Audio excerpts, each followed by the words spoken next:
আসন্ন লোকসভা নির্বাচনকে সামনে রেখে উত্তর জেলায় সর্বত্র পুলিশ, সিআরপিএফ এবং বিএসএফ এর জওয়ান মোতায়েন করা হলেও চোরের উপদ্রব বিন্দুমাত্র কমেনি।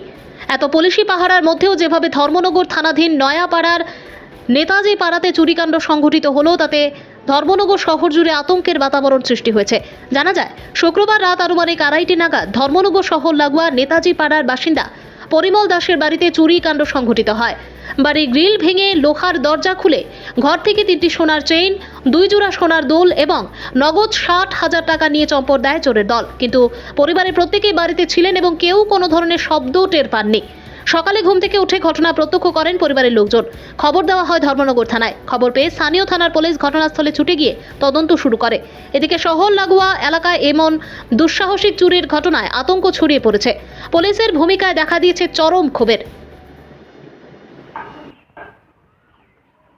আমি পরিমল দাস, আমার বাসা নেতাজি পাড়া।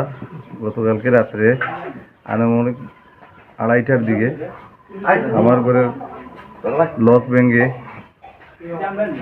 চুরি হয়। চোররা 3টা স্বর্ণের চেইন, 2টো কানের দুল এবং নগদ 60,000 টাকা নিয়ে যায়। আমার মোবাইলটাও নিয়ে গেছে। থানায় ইনফরমেশন করেছি, ওনারা এসেছেন, ওনারা তদন্ত করে গেছে। আশা রাখছি আমি এটার একটা সুবিচার পাবো।